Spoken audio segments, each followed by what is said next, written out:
प्रिय दर्शकों, हम आपका ध्यान इस महत्वपूर्ण डिस्क्लेमर की ओर आकर्षित करना चाहते हैं। इस इंटरव्यू में हमारे अतिथि द्वारा व्यक्त किए गए विचार और मत उनके व्यक्तिगत हैं। ये आवश्यक रूप से हमारे YouTube चैनल या संपादकीय टीम के दृष्टिकोण का प्रतिनिधित्व नहीं करते हैं। हमारा लक्ष्य एक ऐसा मंच प्रदान करना है जहां पसमानदा विषय से संबंधित विविध दृष्टिकोण प्रस्तुत किए जा सकें। हम विभिन्न विचारों को सामने लाने का प्रयास करते हैं, लेकिन इनका समर्थन या विरोध नहीं करते। आपके समय और सहभागिता के लिए हम आभारी हैं। यदि आपके कोई प्रश्न या चिंताएं हैं, तो कृपया हमसे संपर्क करने में संकोच न करें। पसमानदा समुदाय का महत्वपूर्ण अंग होने के लिए धन्यवाद। सादर, अब्दुल्ला, मंसूर, पसमानदा, डेमोक्रेसी। आखिर ऐसी क्यों हुई कि जो आज़ादी के पहले से जो तारीख चली आ रही थी 1904 से एग्जिस्टेंस एक तरीके से देखा जाए तो मोमिन कॉन्फ्रेंस के मिलने शुरू हो जाते हैं कहीं कहीं से जो 20-22 में आके रजिस्टर्ड हो जाती है। और इस कॉन्फ्रेंस के अंदर वो तमाम तरीके की बातें और एजेंडे थे जो एक मेहनत कष्ट के साथ जुड़ा हुआ था, मजदूर के साथ जुड़ा हुआ था, अमन चैन के साथ जुड़ा हुआ था और दिन दशा के साथ जुड़ा हुआ था।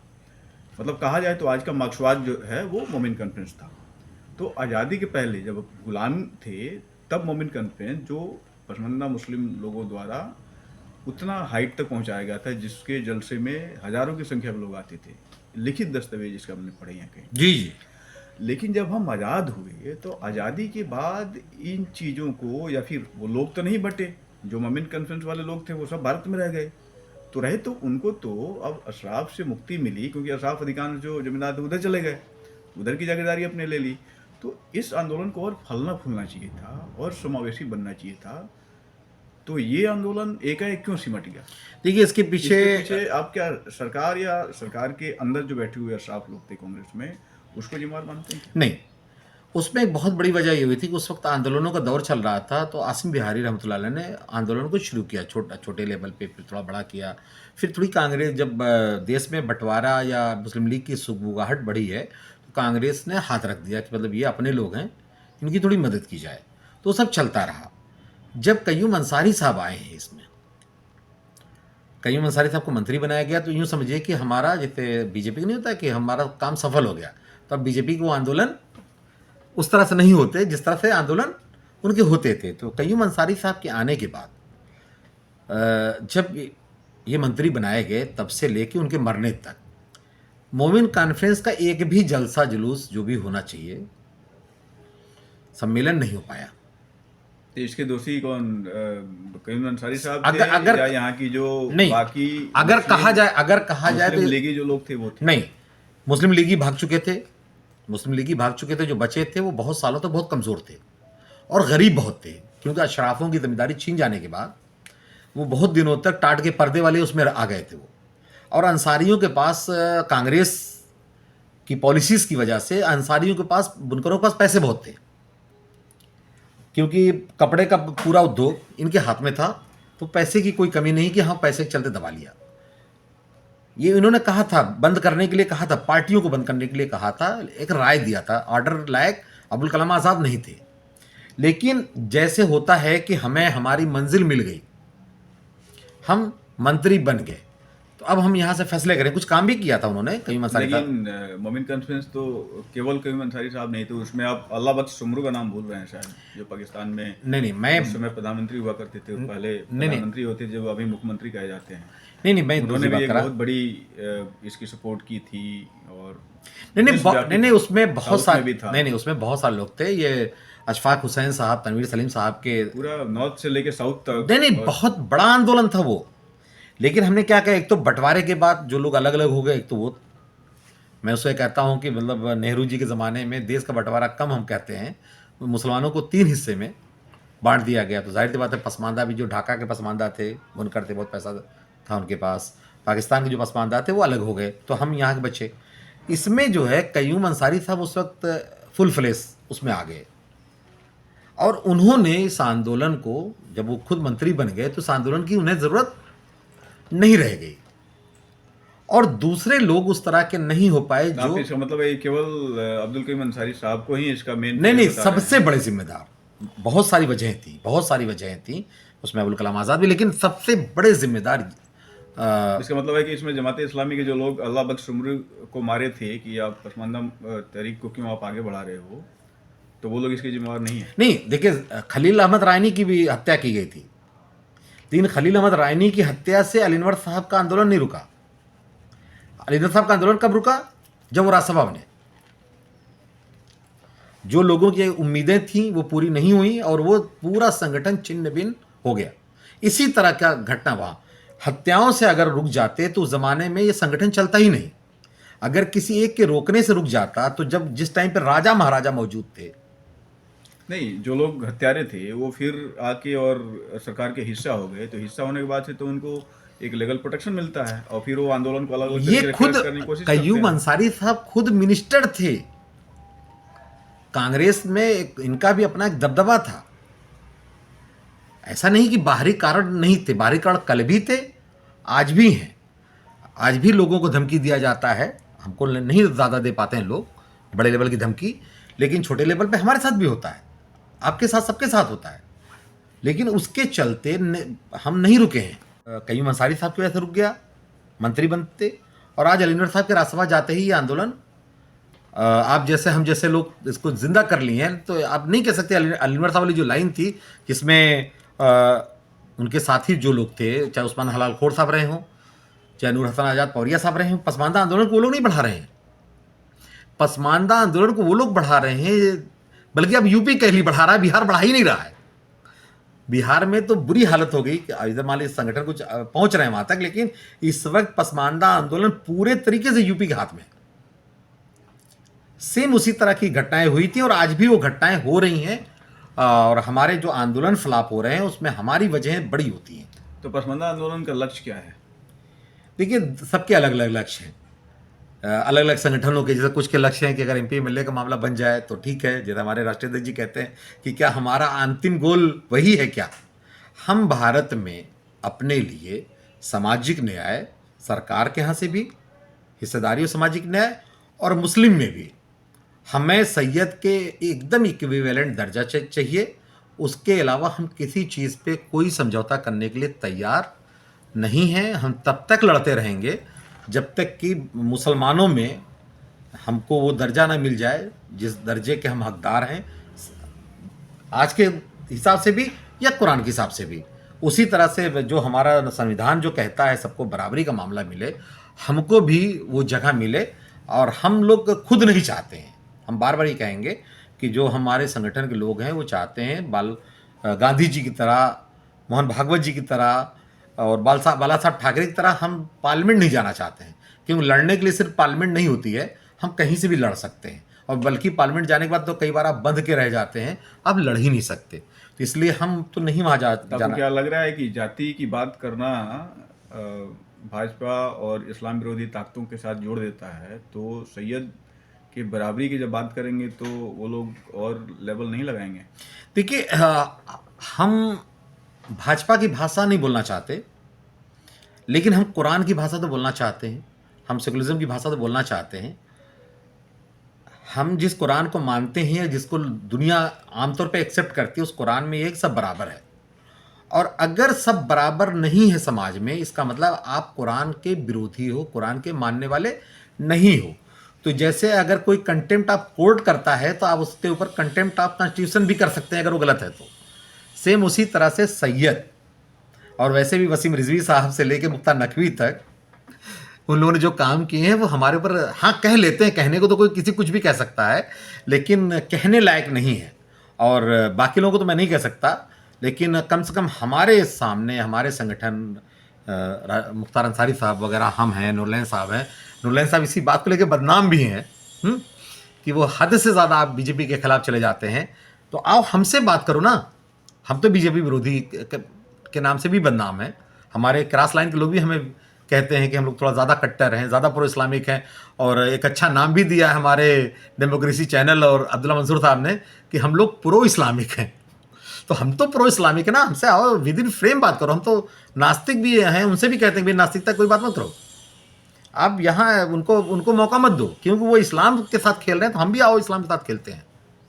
आओ बात करते हैं ना कि मोहम्मद साहब जब शादी ब्याह दूसरी जगह करते हैं, ये सब इतने वैसी बातें उड़ाते हैं ये सब कि मोहम्मद साहब ने कहा था कि अपने ख़ानदान में शादी करो। मोहम्मद साहब की एक भी शादी उनके ख़ानदान में नहीं हुई है। उनकी यहूदी में शादी हुई, ईसाई में शादी हुई है, एक बड़ा डाकू घराना था, उनके घर में शादी, मतलब हर तरह का मामला है। ये सब मोहम्मद साहब को जो रहमतुल्लिल आलमीन कहे जाते थे, उनको सब रसूल हाशमी रसूल अरबी बना के बैठा दी, जैसे लग रहा है कि उनके पॉकेट के आदमी हैं। इमाम हुसैन इनके दादा हैं। मुहर्रम इसलिए मनाते हैं कि ये अपने दादा की प्रचार करते हैं, इस्लाम के प्रचार के लिए थोड़ा ना करते हैं ये। तो हम सैयदों से एकदम बराबरी का लड़ रहे हैं, और इसको हम अंतर्राष्ट्रीय स्तर पे भी कहें तो सैयदों की ताकत हम लोगों की मेहनत से टूट रही है, या कह लें इतनी ताकत तो नहीं है, लेकिन ये हम भी नाम कर ले रहे हैं कि जैसे सीरिया से भागे हैं ये सैयदवाद, वो बहुत बड़ा गढ़ था सैयदवाद का। ये जो बशरुल असद था वो अली को खुदा मानता था। ईरान भी कमज़ोर पड़ रहा है, और मोदी जी ने मुख्तार नकवी और मोहसिन रजा को भी हटा दिया है, तो कहीं अच्छाई हो रही है, कहीं बुराई हो रही है, लेकिन ओवरऑल हमारे लिए रास्ते साफ हो रहे हैं। भारत में अगर थोड़ा सा फैयाज फैजी साहब जैसे लोग थोड़ा नॉर्मल बोलना शुरू करें, विद इन फ्रेम बात करें, तो भारत के सैयदों की हैसियत नहीं है कि पसमानदा तहरीक के सामने आके कोई भी बात कर सकें। शिक्षा को लेके, शिक्षा, बाबा साहब ने भी कहा है कि शिक्षा शेरनी का दूध है, जो पिएगा वो दहाड़ेगा। इसको लेके आप पसमानदा आंदोलन के माध्यम से क्या सरकार को प्रस्ताव देते हैं? किस नहीं, तरीके का आप- हम इसमें दो तरह की बात करेंगे। एक तो हम अम्बेडकर जी की उस बात से सहमत नहीं है, क्योंकि जितने भी उनके मानने वाले हैं सब बीजेपी के साथ हैं। उदित राज भी हो लिए, रामदास अठावले भी उधर ही चले गए, रामविलास पासवान भी उधर ही चले गए, तो ये शेरनी का दूध नहीं पिए हैं। ये सब तो सबके सब कंप्रोमाइज कर रहे हैं। मतलब पढ़ने का कोई मतलब समझ नहीं आ रहा है। मैं एक आदमी को जेल नहीं हुई है, एक आदमी को जेल नहीं हो रही, इसका मतलब कि ये लोग शेरनी का दूध नहीं पिए। हाँ, अलबत्ता जैसे कहा जाता था, मैं तो उनका शुक्रिया अदा करता हूँ, उन्होंने पढ़ने का मौका दिया। लॉर्ड मैकाले, असली एहसान लॉर्ड मैकाले का है, जिसने शिक्षा फॉर ऑल का दिया, जहाँ से लोग शिक्षा सबको देने लगे। लेकिन हम लोग सरफियत को कहते हैं, ये विडंबना है। हम आज के ज़माने में वो जो ट्रेडिशनल शिक्षा है उसमें हमारा जीवन यापन हो सकता है, क्रांति नहीं हो सकती।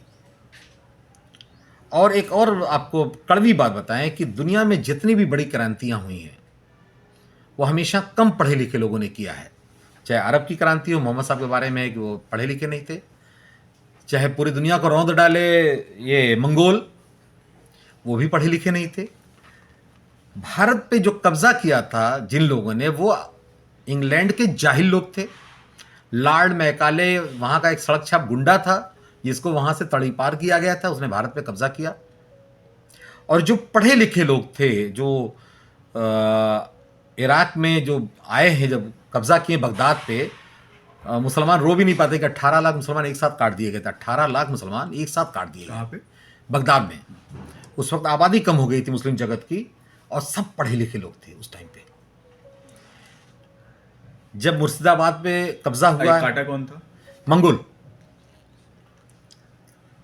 अच्छा, एक चीज़, अब चूंकि आप ईरान की बात कर ही रहे हैं, तो वहाँ तो इस्लाम के पहले भी जाती थी, ऐसा? भारत में जो जातियां आई हैं वो ईरान से ही तो आई हैं। अरब में भी थी जातियां थी, वहां भी ऊंच नीच था, आज भी वहां ऊंच नीच है ना। यमन में अकदाम कबीला है, उनको चौथे दर्जे का नागरिक समझा जाता है, लेकिन जो बाज़ाब्ता हमारे यहाँ ज़ात पात है उसमें ब्राह्मण का कोई बड़ा कसूर नहीं है। और हमारे सैयद के आगे ब्राह्मणवाद, 12 साल का बच्चा है, बिला वजह लोग ब्राह्मण को हाईलाइट करते हैं। वो बेचारा तो मांग के खाता था ना, वो आज भी नौकरी करके खा रहा है, लेकिन हमारा सैयद अजमेर में बैठ के खा रहा है, कचौचे में बैठ के खा रहा है, हर जगह वो बैठ के खा रहा है वो। और इतना सब होने के बाद भी वो इतना ताकतवर है कि मोदी जी जैसे लोग वहाँ चादर भेजें अपनी, वो उसकी शक्ति का प्रदर्शन कर रहा है। और उस शक्ति को बढ़ावा देने वाले मोदी जी जैसे लोग हैं। नहीं चादर भेजते क्या हो जाता आपका? किसी पसमानदा के सर पर टोपी पहना दिए होते। सामाजिक समरसता और संस्कृति, सामाजिक समरसता नहीं, डर है ये। आज भी बहुत ताकतवर है वो सैयद। जिस दिन वो रोना चालू कर देगा हालत खराब हो जाएगी भारत की। तो किसके दम पे वो ताकतवर है? वो अपने साजिशों के दम पे साजिश करता है। वो जाके इधर उधर बोलना चालू करता है कि भारत में बड़ी दिक्कत चल रही है, तो भारत को सफाई देनी पड़ेगी ना। अब वो जाके जेनेवा में बैठ के कहता है कि नहीं, भारत तो मुसलमानों के लिए जन्नत है। ठीक है, अब इनके लिए कुछ अच्छा करो ना करो, चल जाएगा। वो बहुत इस मामले में ताकतवर है। वो तो कहिए कि इधर थोड़ा पसमानदा आंदोलन से उसकी शक्ति कमज़ोर हुई है, आप मानते हैं इस बात को? हाँ हाँ, नहीं सख्ती बहुत ये मुख्तार नकवी था, हर सैयद जो है कहता था मेरे करीबी कोई काम होगा तो भाजपा में करा देंगे हम। मोहसिन रजा रहते थे तो लोग सैयद कहता था कोई काम हम करा देंगे। लेकिन दानिश के आने के बाद से अंसारी लड़कों में भी और दूसरे पसमानदा लड़कों में भी थोड़ा सा जोश आया है कि चलो हमारे पास भी कोई है कि हम वहाँ पहुँच सकते हैं, और गट्स आया है, कॉन्फिडेंस बढ़ा है। ऐसा नहीं है, हर चीज़ का हम इनकार नहीं करेंगे कि अब हम ना मोदी विरोधी हैं, ना कांग्रेस सपोर्टर, ना कांग्रेस सपोर्टर विरोधी इनके सपोर्टर नहीं है। हाँ, जो सच्चाइयाँ हैं इस मामले में थोड़ा गलती भी होती है, लोग हमें आगे भी नहीं बढ़ाना चाहेंगे। कहते हैं ना कभी कभी वो 3 इडियट में कहता है थोड़ा सच, इतना भी सच मत बोलो, लेकिन मैं चाहता हूँ कि हम उतना ही सच बोलें, बाकी लोग मैनिपुलेटिंग करेंगे। लेकिन भारत में ये जो है समरसता का जब मामला, सारी चीज़ें ठीक ठाक हैं। बीजेपी और दूसरे कांग्रेस में सभी लोग बात करूँगा, या भारत के निज़ाम की बात कह लीजिए, या हिंदू धर्म के जो बड़े लोग हैं, मैं राहुल जिगू नहीं मैं मानता हूँ, रवीश कुमार से लेकर के जो भारत का हिंदुत्व है, वो ज़रूरी नहीं है कि मूर्ति पूजक हो या ना हो, जो भारत के मेन कल्चर से डायरेक्ट जुड़े हुए हैं, जो ईसाई और मुसलमान से अलग जो लोग भी हैं।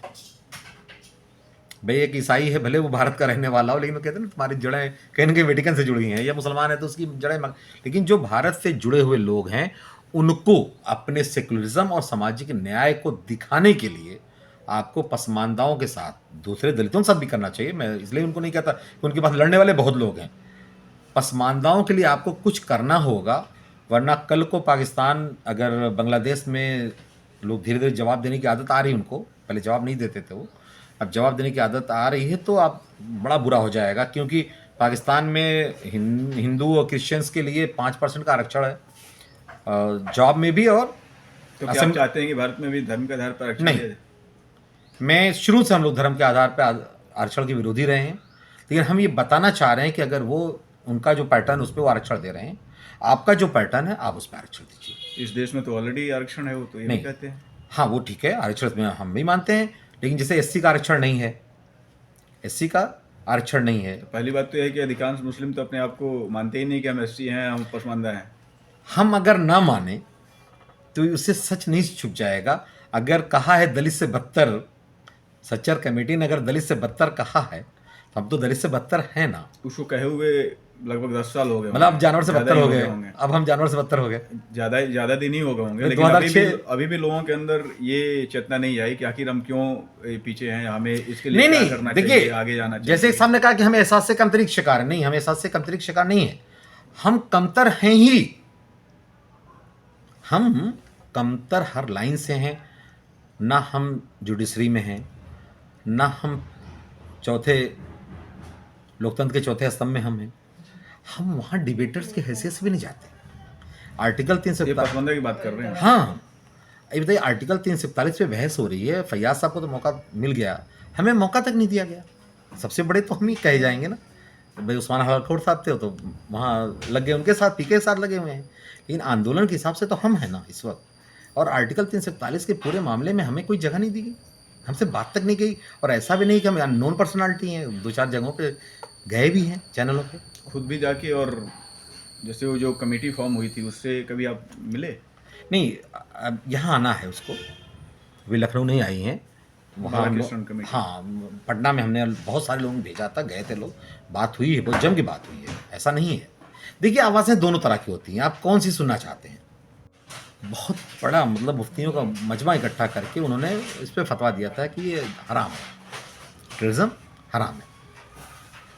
अब आप हमसे पूछेंगे नहीं तो हम बताएंगे आपसे कैसे कि हम देश के लिए क्या चाहते हैं, या किस मुद्दे पे हमारा क्या स्टैंड है, क्या चाहते हैं। हाँ, अब कोई एक मुद्दा आया, अब हमसे पूछ रहे हैं कि उस पर आपका, आप हमसे पूछोगे तब ना हम बताएंगे कि इस मुद्दे पे हमारा क्या मामला है, या हो सकता है हम आपसे अलग कोई जानकारी रखते हों। जैसे अभी 2-3 चीज़ें आई सरकार के माध्यम से, वो उसमें कुछ फेरबदल करने की बात हुई या कुछ सुधार करने की बात हुई, जैसा भी जो भी हो, तो उस पर ये कहा जाता है कि नहीं ये तो पसमानदा के हित में है। मतलब जो हम पढ़ते हैं या कहीं कहीं हम देखते हैं वीडियो, जैसे वक्फ बोर्ड हो गया, तो उस पर आपका क्या राय है? देखिए, वक्फ बोर्ड वाले में हम लोगों ने अपनी बात रखी थी कि हम उसमें सुधार चाहते हैं। जो है सिस्टम है उसमें हम जस्ट उसके अपोजिट सुधार चाहते हैं। लेकिन ये सुधार के बजाय कुछ और करना चाहते हैं। जैसे आपने सुना होगा कि 1 लाख करोड़ की संपत्ति जिसको सुप्रीम कोर्ट ने शत्रु संपत्ति से अलग हट करके उनको वापस कर दी थी, उसको इन्होंने कानून बना करके उसका सरकारीकरण कर दिया। जो डर है वो ये डर है कि वक्फ की बहुत ज़्यादा जो प्रॉपर्टीज़ हैं जो इनके उनके कब्ज़े में है, कहीं अशराफ के कब्ज़े में है, कहीं पसमानदा के भी कब्ज़े में है, वो ऐसा नहीं है, क्योंकि लकड़ी के टाल पसमानदा करता था, पंचर बनाने का काम पसमानदा करता है, और वो कबाड़ के काम पसमानदा करता है, गाड़ियों को बनाने बिगाड़ने का काम पसमानदा करता है, और ज़्यादातर ये कब्रस्तानों की जगहों पे या इस तरह की जगहों पे ही ज़्यादा है। शहरों में आप देख लीजिएगा, देहातों में कब्रस्तानें जितनी भी हैं अशराफ की, वो अशराफ ने खुद दी हैं। पसमानदाओं की जो कब्रें हैं वो आमतौर पे कांग्रेस और इनके ज़माने में मिली हैं, ये इनके एहसान रहे हैं, जिसके चलते मुसलमान कोर्ट करता है सपा वगैरह के। इसका मतलब ये है कि कब्रिस्तानें भी इनके अलग हैं। हाँ, हमारी कब्रस्तानें एकदम अलग होती हैं, और हमारे पास कब्रस्तानें भी नहीं थी, नई कब्रस्तानें हमें मिली हैं, तो हम उनमें मुर्दे दफन करते हैं। पहले यहाँ भी दफन कर लेते थे लोग, ठीक। तो उसमें हमको ये डर है कि जो अभी तक का इनका ताम झाम था वो बजाय हमें देने के ये ले लेने वाला मामला है। जैसे 4% आरक्षण को जो हुआ था बेंगलोर में, कि हमें उसमें ईडब्ल्यूएस में डाल दिया गया। उसमें हो सकता है कोई अपर क्लास भी रहा हो, लेकिन अपर क्लास की परिभाषा आप कैसे तय करेंगे, क्योंकि यहाँ शेख अपर क्लास में आता है, साउथ के जितने शेख हैं सब पसमानदा हैं। तो वो वहाँ के एक बार सर्वे कर सकते थे कि अगर हाँ वो उसमें कोई एक बिरादरी को निकाल देते, आप 2 को 5 को निकाल देते, लेकिन आप पूरे को उठा के उसमें अच्छे खासा 18-20 पसमानदा जातियाँ थी, उनको आपने ईडब्ल्यूएस में डाल दिया। देखिए, अगर कोई विकास की बात हो तो किसी को भी दुनिया में बुरी नहीं लगेगी, लेकिन विकास की आड़ में कोई गेम लगातार चलता हो तो वो उससे डर लगता है। और आप जानते हैं कि दूध का जला मट्ठा फूंक के पीता है, और जो मट्ठे से जला हो, कांग्रेस ने भी लगातार छीनने का काम किया था। ऐसा नहीं कि उन्होंने कोई एक सिंगल यूनिवर्सिटी बता दीजिए। अंग्रेजों के ज़माने में भी एक यूनिवर्सिटी बन गई, एक क्या कई यूनिवर्सिटियाँ बन गई। कांग्रेस के ज़माने में एक भी यूनिवर्सिटी ढंग की बन पाई हो। बीजेपी के ज़माने में जो यूनिवर्सिटी मोहम्मद अली जौहर ने बनाई भी, और या वो एक जिसमें गोलकाल यूनिवर्सिटी जिसमें खालिद अनीस साहब थे, उन यूनिवर्सिटी का क्या हाल है। एजुकेशन ज़रूरी है, लेकिन एजुकेशन प्राइमरी चीज़ नहीं है। जो शिव खेड़ा जी ने कहा था कि एजुकेशन का ज़िंदगी में 15% का रोल होता है, तो हम 25 मान लेते हैं। 75% दूसरी वजह हैं। हमारे खालिद अनीस साहब हों, जितने भी हैं पढ़े लिखे लोग, सब लोग पढ़ लिख करके नौकरी वाले हो गए। अशराफ वहीं से पढ़ के आता है तो नेता बन जाता है, बिजनेसमैन बन जाता है। सपोर्ट जरूरी होती है ना, वो अपना नेता मानता है, चुनता है, उसके पीछे वो लगता है, लेकिन पसमानदा लोग तो लगते ही नहीं अपने नेता के पीछे। नहीं, अभी हमारे पास भी एक नेता आए हैं, अलीवर साहब भी एक नेता बने थे, लेकिन जो अशराफों वाली जो लीडरशिप है खर्चा करने वाली, वो नहीं आई। भाई, इनके रहते हुए एक मंत्री हमारे पास मौजूद है, वफ़ का मंत्री मौजूद है, और हमारी क्रॉस लाइन भी किराए के जगह पे ऑफिस चला रही है। दानिश आज़ाद के रहते हुए हम ऑफिस नहीं मिल पा रही है। अलीवर साहब राज्यसभा रह करके भी एक ऑफिस नहीं बना पाएगा नीतीश के रहते हुए। तो कहीं ना कहीं हमारा भी तो दोष है ना, पढ़े लिखे होने के बाद भी हम वो चीज़ तो नहीं सीख पा रहे हैं। हमें अशराफों के जो खूबियाँ हैं, जो राजपाट के साधन हैं, वो हमें करना पड़ेगा। एक बार किसी ने टोका था इस पे हमको, तो हमने कहा कि जब हम राजा बनेंगे तो क्या हम ज़मीन में बैठेंगे? हम कुर्सी पे ही बैठेंगे, हम भगई पहन के नहीं जाएंगे वहाँ, हम शेरवानी ही पहनेंगे। तो राजाओं के अपने लिबास होते हैं, उनके अपने गुण होते हैं, लीडरशिप की अपनी क्वालिटीज़ होती हैं, वो हमें सीखनी होंगी। कि जब हमारे मंत्री हमारे राज्यसभा नहीं सीख पा रहे हैं तो हम तो और नीचे हैं। वो हमारी कमियां हैं, उनको हम सुधारेंगे। और इस नए साल में हमने ये अज़्म किया है कि पसमानदा तहरीक का जो दूसरा वर्ज़न अगला फेस होना चाहिए, हम उसकी तरफ लेके जाएंगे। और अब अशराफों से कम लड़ेंगे, पसमानदा उन नेताओं से, उन व्यापारियों से ज़्यादा लड़ेंगे जो पसमानदा आंदोलन के नाम पे फ़ायदा तो उठाते हैं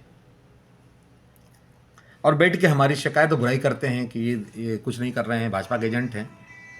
बहुत लोग सपा में बहुत बड़ी बड़ी जगह पाए हैं पसमानदा तहरीक के चलते।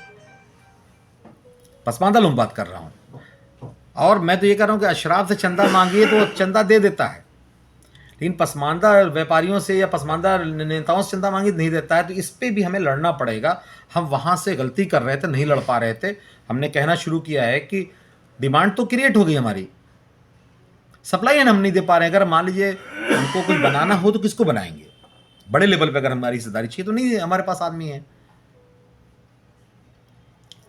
तो ये आप लोग बड़ी मेहनत कर रहे हैं, आप हों या अब्दुल्ला मंसूर साहब हों। हम चाहेंगे कि नए साल में आप लोग भी थोड़ा सा बढ़ाइए और कुछ नए लोगों से भी इंटरव्यू लीजिए। और वो उसकी वजह कालांतर में रही है, हम इतना दबाए गए हैं कि हम उभर नहीं पा रहे हैं। ये कहा जाता है कि जिसकी लड़ाई उसकी अगुवाई। तो जी। कोई व्यक्ति आपको सपोर्ट ही कर सकता है बाहर से। हाँ, बाकी नहीं, तो फिर- हम सपोर्ट ही चाहते हैं, हम सपोर्ट ही चाहते हैं, या कम से कम हमारा विरोध ना करे। भाई देखिए, इब्राहिम लोदी को भी हराने के लिए राणा सांगा ने किसी को बुलाया था ना। भारत में भी जो लड़ाइयाँ हुई हैं, सब लोग एक दूसरे का सपोर्ट करते थे। मुगलों को हराने के लिए लगातार राजपूतों ने और दूसरे लोगों ने पठानों का सपोर्ट लिया था, और पठानों को हराने के लिए, राजपूतों को हराने के लिए राजपूत का सपोर्ट लिया गया। अपने दम पे कोई नहीं आगे गया है, और पसमानदा तहरीक एक बहुत बड़ी गलती कर रही है। और सबसे बड़ा हम लोगों का जो संगठन, हमारे राष्ट्रीय अध्यक्ष जी हों या अलीनवर साहब से भी चला रहा है कि हम लोग चंदे वंदे से बड़ा दूर रहते हैं, लगता है कि बदनामी हो जाएगी। तो हम इतनी बदनामी से डरते हैं, तो कहते हैं ना, इतना डरते हो तो घर से निकलते क्यों हो? तो नए साल में थोड़ा चेंज लाया जाएगा, और हम अपने पसमानदाओं से भी कहेंगे कि आप हमसे उम्मीदें तब लगाइए जब आप हमारे ऊपर इन्वेस्ट करिए। हम अपने पैसे से हम सिर्फ बोल सकते हैं, चल नहीं सकते।